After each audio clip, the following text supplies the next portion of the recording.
Perhaps the best-known fraud specialist in this country over a period of years concerning this Kinsey research fraud allegation.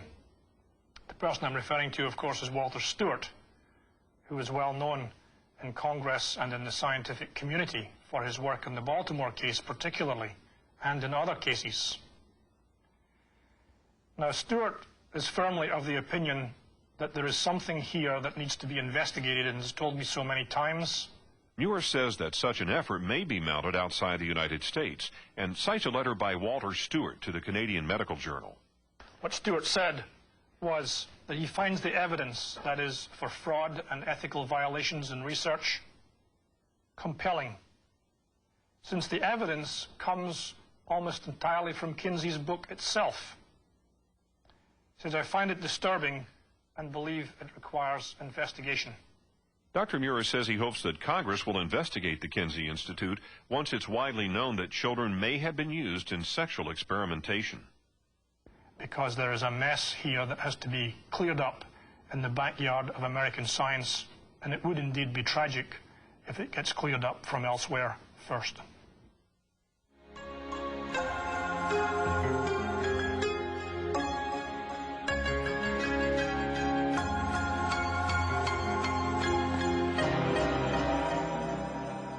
Important questions need to be answered. Where are the children today?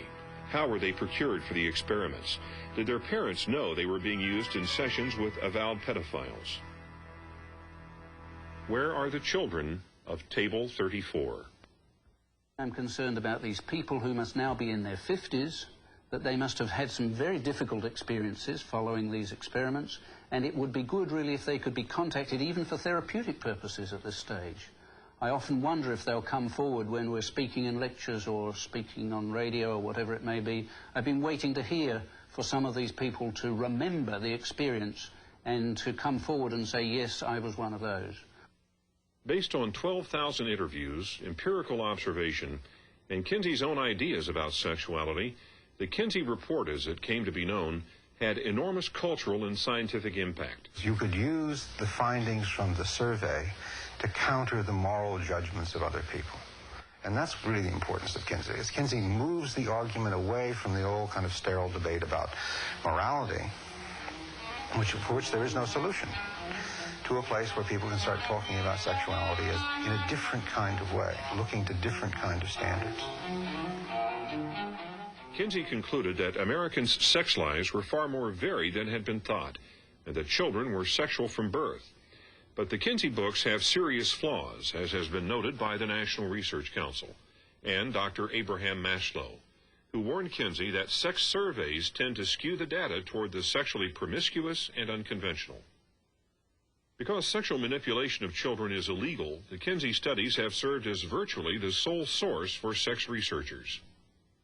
The Kinsey findings about children are based on interviews with and records kept by pedophiles, which he described as adult males who've had sexual contacts with younger boys and who, with their adult backgrounds, are able to recognize and interpret the boys' experiences. As a practitioner, a psychologist, I cannot see that this is the way in which we collect information about normal childhood sexuality. To get pedophiles to go out and do experiments on children is not how we learn about normality. Kinsey acknowledges that some of the experiments involve the use of physical force with unwilling participants. Kinsey describes what he terms orgasms by the children, a gradual and sometimes prolonged build-up to orgasm, which involves still more violent convulsions of the whole body, heavy breathing, groaning, sobbing, or more violent cries, sometimes with an abundance of tears, especially among young children. Some of the children exhibited extreme trembling, collapse, loss of color, and sometimes fainting. The males in the present group will fight away from the partner and may make violent attempts to avoid climax, although they derive definite pleasure from the situation.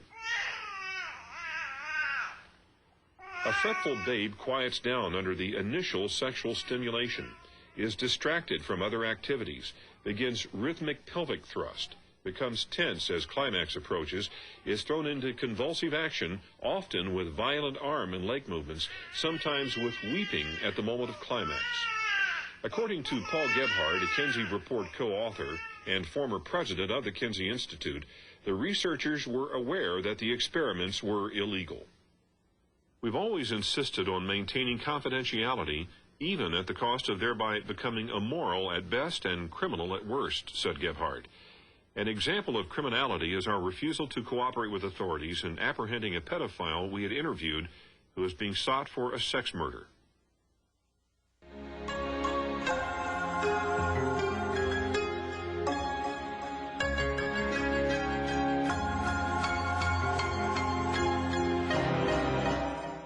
Kinsey would have done business with the devil if it helped the research, and this is true. The research was absolutely paramount. And he was astute enough to stay out of trouble. He got in practically no trouble, but he worked at it. Related to that, of course, is the question is, did parents give consent to what was being done? And nobody has indicated to us that consent was given. Indeed, these co-workers seem to indicate to us that consent was not given, and they didn't really see it as terribly important because this wasn't going to be particularly harmful to the children anyway. There is another possibility regarding Kinsey's data on children, that the experiments never took place. We have the other serious implication that the data are being used as if they were real in order to generate a whole view of child sexuality and availability of children in sexual encounters, which is based on nothing. If that is so, then scientific fraud may have occurred. In either case, the reliance on reports of sexual torture of children under the auspices of federally supported research cries out for examination, especially since Kinsey's research had such a profound effect on the entire sex research field. I went back to get a degree and went into the human sexuality program at New York University. And it was when I was in that program that I began to learn and see the indoctrination of what has been called the Kinsey Grand Scheme. Now that term comes from Wardell Pomeroy, Kinsey's closest associate, but I experienced it firsthand in an international health seminar held in Holland, organized by my professor, Dr. Derek Calderwood. Calderwood initiated nude body workshops in which he would give quasi-medical excuses for men to touch each other's genitals and for women to interact in different feely-touchy situations. The Kinsey Institute has dominated the world of sexology through the migration of Kinsey disciples to several key centers of sexology, including New York University, the University of Pennsylvania, and the Institute for the Advanced Study of Human Sexuality in San Francisco. These three institutions account for the lion's share of the academic credentialing of sex educators in the United States.